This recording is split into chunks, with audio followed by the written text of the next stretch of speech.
Junmar Fajardo, may partida sa Barangay Ginebra? Ang sikreto ni Scotty sa kanyang monster performance, nakagawa pa ng history. Sa nakalipas nga na Game 4 semifinals kagabi, ay nagawa ngang maitabla ng Barangay Ginebra ang series. Nang dahil yan dito sa kanilang MVP na si Scotty Thompson. Grabe nga yung ipinakita nitong si Scotty. Sa simula pa lang ng laro ay nandoon na agad yung kanyang intensity at gigil. At napanatili nga niya yan hanggang matapos ang laro. Nakapagtala nga si Scotty ng triple-double performance, 35 points, 11 rebounds, at 11 assists. Yan ang panibagong career high netong si Scotty Thompson.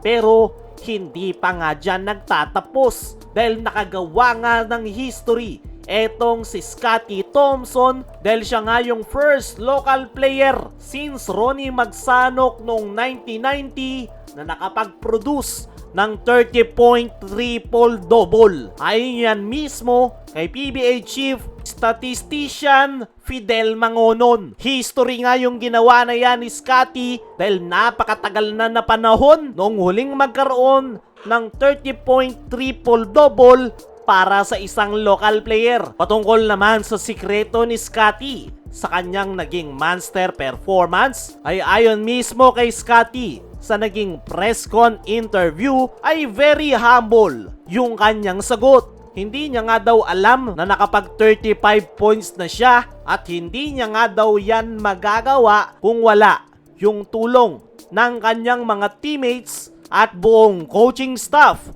ng Barangay Ginebra.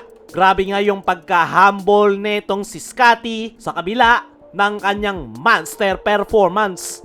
Ayon naman mismo kay Coach Tim na isa nga daw yung performance na yan ni Scotty Thompson sa pinaka hindi makakalimutan ni Coach Tim Cone sa kanyang buong coaching career. Sa tagal niya nga daw sa PBA ay ngayon lang siya ulit naka-experience ng ganyang klaseng player na 30 points triple-double performance.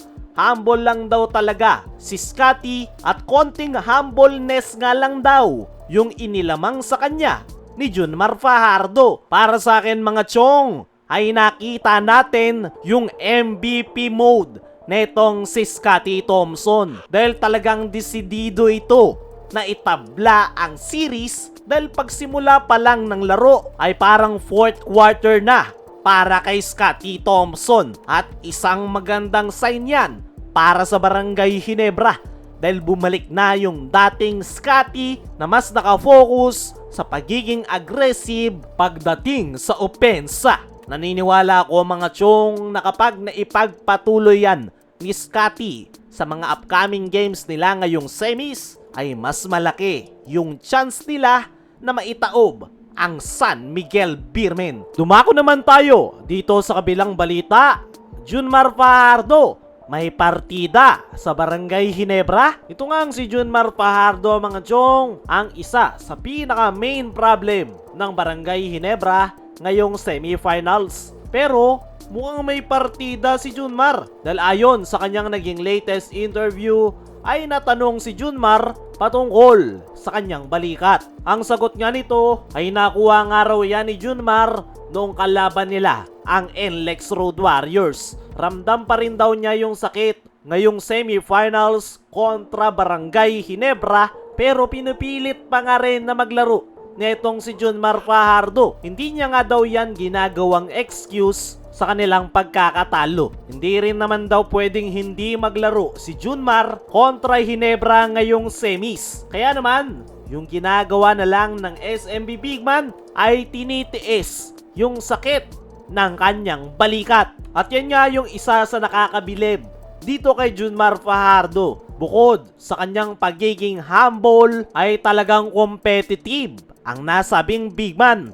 Kahit pa mayroong iniindang injury ay talagang gusto pa rin niyang maglaro. At yung injury nga na yan ni Junmar Fajardo ay tila partida sa Barangay Ginebra. Pero kahit na ganun ay hindi pa rin ganun kadali na malimit si Junmar Fajardo At tignan na lang natin sa susunod na laro kung ano ang ipapakita na itong si Junmar. Kayo mga chong, ano ang masasabi nyo sa partida ni Junmar sa Barangay Ginebra? Ano rin yung masasabi nyo sa sikreto at ginawang history ni Scotty sa kanyang monster performance? I-comment mo lang dyan sa ibaba.